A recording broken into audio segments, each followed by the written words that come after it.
Previously on Keeping Up with the Robber Barons. During the 1860s, an era began that is commonly referred to as the Gilded Age. Mark Twain used the term gilded to describe an era of social problems masked by a thin gold gilding. The Gilded Age saw the rise of large monopolies and exuberant wealth for a few Americans, while nativist sentiment and poor labor conditions pervaded in the working class. I have a prayer. Dear God, thank you for our food, family, friends, and success! Oh yeah, and success. Where would I be without the abundance of raw materials, our booming monopolies, corrupt, complete political control, and the helpful support from our working force. Amen.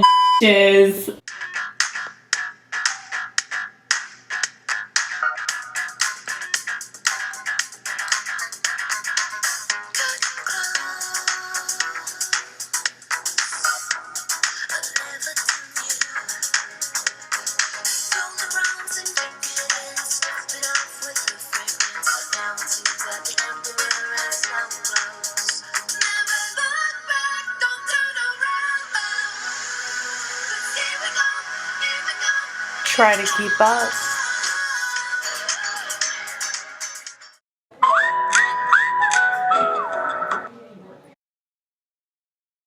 Around the 1890s, a new wave of immigrants came to the United States from Southern and Eastern Europe, eventually comprising 15% of the total U.S. population. Many were poor and illiterate, seeking industrial jobs in New York, Chicago, and other urban areas. The United States established immigration restriction laws and acts to prevent these immigrants from taking jobs from American citizens. These efforts were supported by many labor unions, nativists, social Darwinists, and those affected by the Great Depression.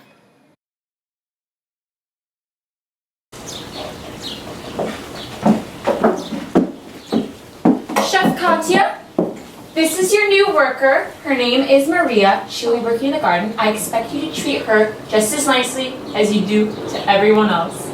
Yes, ma'am. Nice to meet you. Not another one. These new immigrants are taking all the simple jobs. I'm so fortunate to be moving from Croatia to the United States to finally make a living for myself. These new immigrants are such a great source of labor.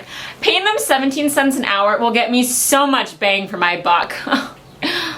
In 1889, Andrew Carnegie wrote The Gospel of Wealth, an article justifying the distribution of wealth among the upper class and the self-made businessmen. The article supported the idea of social Darwinism in that the wealthy deserved to be wealthy because they were the most fit to handle it. Gospel of Wealth also addressed the idea that with great power comes great responsibility. Those who were to handle such great amounts of money were to use it to benefit the public good.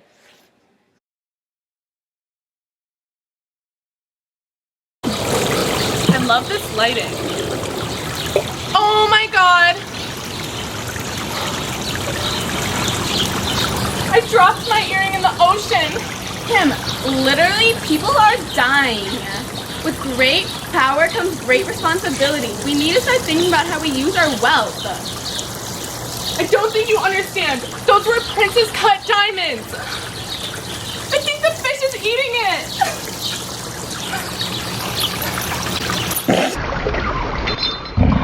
Kim never supports me.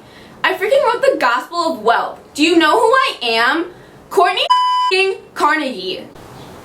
Literally, those were princess cut diamonds made in France, specially for me. I don't think Carnegie really understands that. I can't believe I dropped those in the ocean today and nobody went in to get them for me. Like, it's heartbreaking to realize how little help I have around here. I mean, yeah, I agree with Carnegie. I just think the girls fight too much. During the Gilded Age, a shift in economy towards factories called for a large working force with organized labor. To benefit the businesses of the Gilded Age, workers had long hours and wages were kept low. State or local safety regulations weren't enforced. In addition to this, a large portion of the working force weren't educated enough to read these safety regulations or the instructions on operating machines.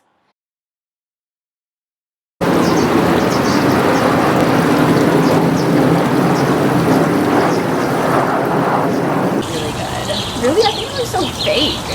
Really? Maria, pick up the slack. I'm sorry, Madame Vanderbilt. You haven't given me any time to put on sunscreen or get water or take a small break, and it's really hot out here. Oh, please. I'm not paying you for nothing. Get to work. Yes, ma'am.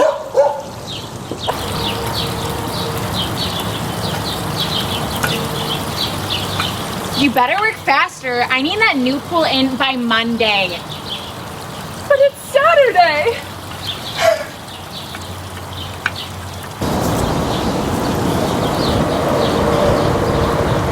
What are you doing? I'm sorry, ma'am. I thought that since I finished all my chores that I could take a break. What am I paying you people for? The government during the Gilded Age was characterized by a laissez-faire policy, meaning that the government did not interfere with the practices of businesses.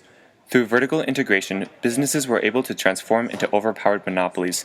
These monopolies gained influence over many parts of the government and took control of state and federal legislatures to benefit their businesses. Standard Oil is so successful, I bought out all my competitors. Those pesky railroad rates are really giving me a tough time. Let me call President Cleveland to see if he can help me out. Damn it.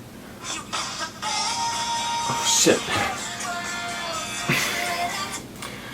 This is President Cleveland. Hey, President Cleveland. Oh, can I call you Grover? I'm gonna call you Grover. Hey, Grover, what's good? Is this a bad time? Oh no, it's fine. I'm doing absolutely nothing. Those pesky Grangers are really giving me trouble. Hang on. Yeah? Well, remember that one time when I took your wife to see that really expensive show? Yeah, you know. Well, I was thinking, maybe you could do a little pudgy on the railroad rates for me. Yeah, I don't care. Do what you want. Thanks, Grovey. Okay, bye-bye.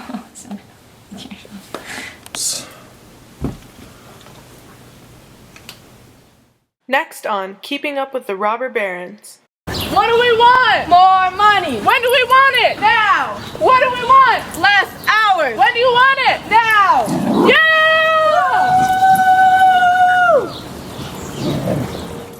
Following the Gilded Age, the Progressive Era was a time of political, economic, and social reform. New leaders became prominent through the civil rights and suffrage movement, as well as new progressive presidents who regained government control. The formation of labor unions played a large role in creating changes in the workforce. Through strikes and boycotts, unions were able to achieve their goals for getting better hours, pay, and working conditions.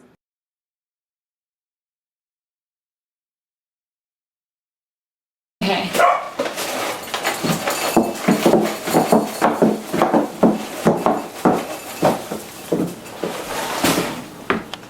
She'd be like, Courtney, you're gonna get fat. What are you doing?